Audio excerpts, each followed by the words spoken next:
The legendary names of the Middle Ages are forever associated with power, glory, and the throne. In our imagination, becoming a king is the ultimate peak of life. But strip away that shining facade, and what remains is not power at all. It is disease, stench, and a daily fight for survival. In this video, we explore why being a medieval king may have been the worst job in the world. Forget the glittering castles from Disney movies.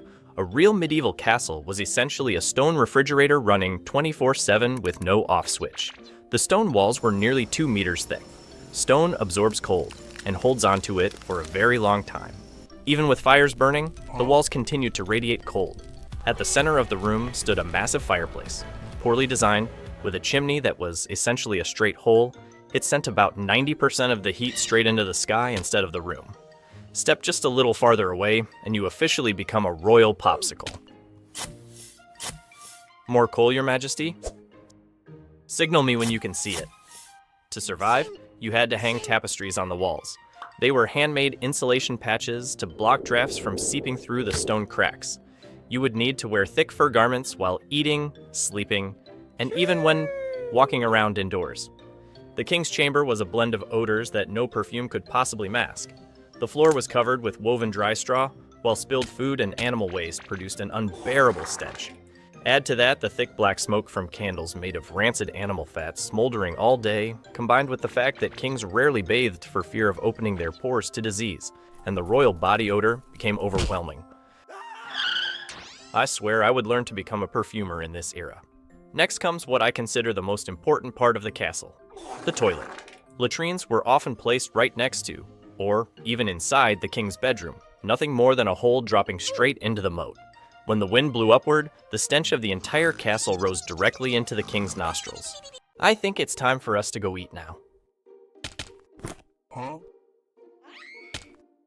Kings were expected to dine lavishly to display their status, but their menus were a nightmare for modern nutritionists.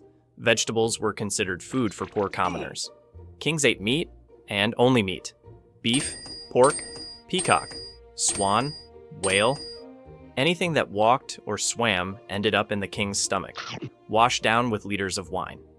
Your Majesty, eating only meat like this is not good for your health. Take King Henry VIII, once an athletic heartthrob, but in old age he looked like a massive walking slab of meat. Because his diet consisted almost entirely of meat and alcohol, he developed such severe gout that his legs ceased to feel like a body part and became a pus-filled, foul-smelling, ticking time bomb. Call the food taster. Now, the vegetables. Nice. I told you, meat doesn't kill people. Vegetables do. In medieval history, the person who wanted you dead the most wasn't a neighboring enemy, but the one sitting beside you at dinner. And when the diet didn't kill you fast enough, medieval medicine would finish the job. When you fell ill, doctors arrived with treatments so terrifying you'd want to recover immediately on your own.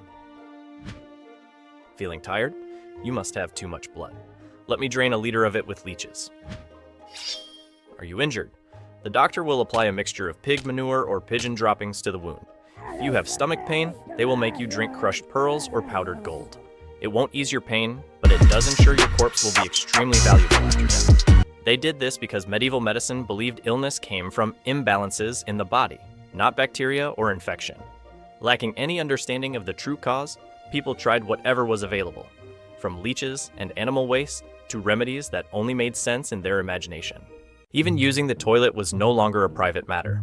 Private, not private. Being a king meant officially giving up the right to be alone. In the 21st century, you are watched by cameras. In the Middle Ages, you were watched by real, living people.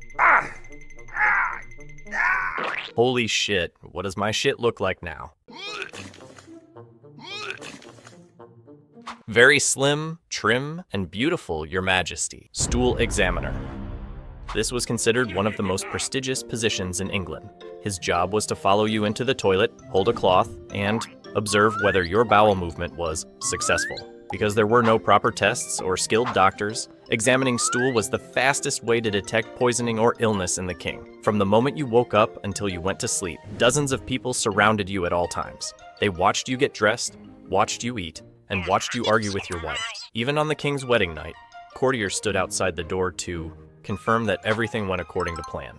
You were like a goldfish in a bowl, where even the smallest action was scrutinized and discussed. Consider the case of King James I of England. He feared assassination so much that he wore heavily padded clothing to resist knife attacks, making him look like a giant, barely mobile teddy bear. But the peak of absurdity came when he was out hunting and suddenly suffered from diarrhea. Terrified of assassins hiding in the bushes, he chose not to remove his clothes and instead handled it inside his thick protective outfit. As a result, the king spent the entire day hunting in a very literal state of heaviness, purely out of fear of being stabbed. That is the price of power. You may own an entire kingdom, but you cannot relieve yourself peacefully in nature.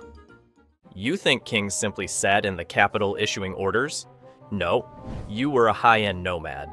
The entire court, hundreds of people strong, moved constantly from castle to castle like a massive traveling circus. After a few weeks in one castle, the waste and latrines of hundreds of people became unbearably overwhelming. The solution? Move to another castle and wait for the old one to decompose its own smell.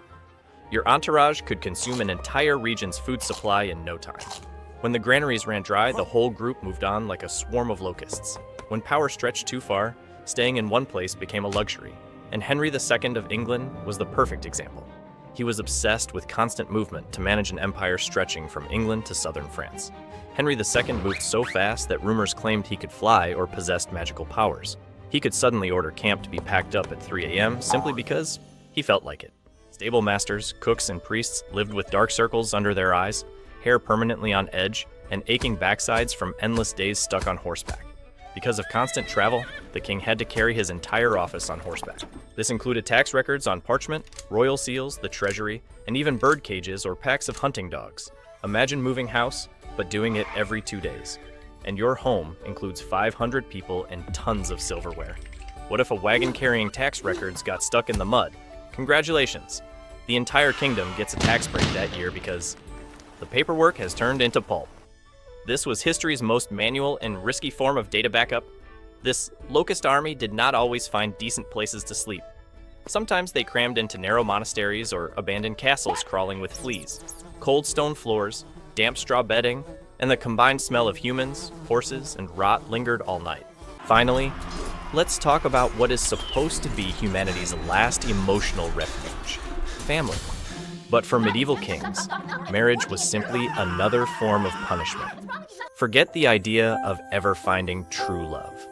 Your wife was usually a neighboring princess you had only seen in a portrait, already enhanced with the medieval version of a beauty filter.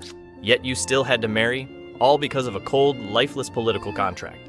The pressure to produce a son. This pressure was so intense that it drove kings insane. Henry VIII is the prime example. The following 3 stories perfectly illustrate how Henry VIII treated marriage. Wife number 1, Catherine of Aragon, married to Henry for over 20 years, but produced only daughters. Henry chose to divorce her, defying even the Pope. Wife number 2, Anne Boleyn, the scam of the century. Henry loved Anne so intensely, but when she too produced only a daughter, Henry began to feel bored. Henry didn't settle for a legal divorce. He chose a method of permanent disconnection. He accused her of adultery and sent her to the executioner.